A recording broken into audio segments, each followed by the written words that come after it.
একদম সলিড ব্যক্তি, আমাদের এত খারাপ কাজ হয় না, গুনার কাজ হয় না, আপনাদের না হলে আমরা পার্শ্ববর্তী ভাইয়ের মাধ্যমে হচ্ছে।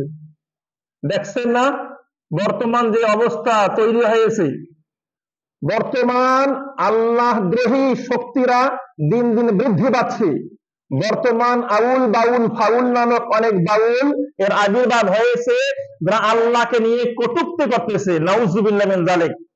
এক বাউল আবুল হোসেন সরকার, ওই বাউল শয়তানটা, ইবলিস শয়তানটা, কুলাঙ্গার ব্যক্তিটা বলতেছে আল্লাহর কথার আগামাটা কিছুই নাই। নাউজুবিল্লাহ মিন যালিক। আল্লাহ এক কথা দিয়ে কয় কথা বলে, একটা মুখ দিয়ে কয় কথা বলে। এই ধরনের আজে বাজে আল্লাহকে নিয়ে একদম কটূক্তি কি সেই বাউল করতেছে। আর এই বাউল সম্প্রদায়ের পক্ষ নিচ্ছে আবার কিছু রাজনৈতিক লিডারগণ। কিছু লোক ভোটের আশা তাদের বিপক্ষে কিছু কথা বলতেছে না, তাদেরকে প্রতিহত করতে হবে, প্রতিবাদ করতে হবে। সামনে ভোট আসতেছে, ভোট কমে যাবে, এই জন্য কোনো কথাই বলতেছে না।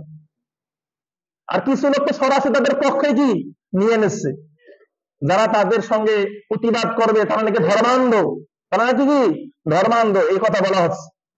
আল্লাহ তাদেরকে হেদায়েত দান করুন বলে আল্লাহুম্মা আমিন। এই সমস্ত বাউল গোষ্ঠী যারা আছে, বাউল গোষ্ঠীকে কিন্তু দেখবেন নাস্তিকরাও পছন্দ করে। কেন পছন্দ করে?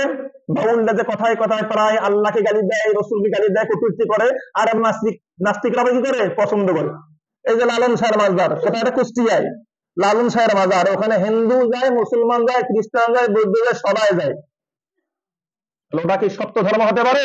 কোশ্চিন গেল নয়। সুতরাং আমাদের আকীদা হতে হবে বাউল্লাহ কাফের। বাউল্লাহ কি? স্পষ্ট কাফের, মুরতাদ। এই আকীদা আমাদেরকে পোষণ করতে হবে।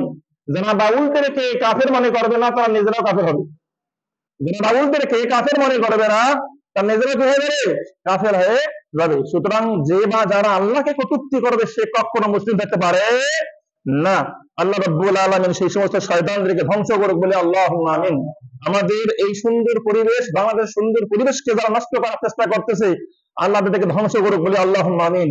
আল্লাহ আমাদের বাংলাদেশে শান্তি সুশৃঙ্খলা ফিরিয়ে নিয়ে আসুক বলে আল্লাহুম্মা আমিন। তাহলে আমাদের কাছে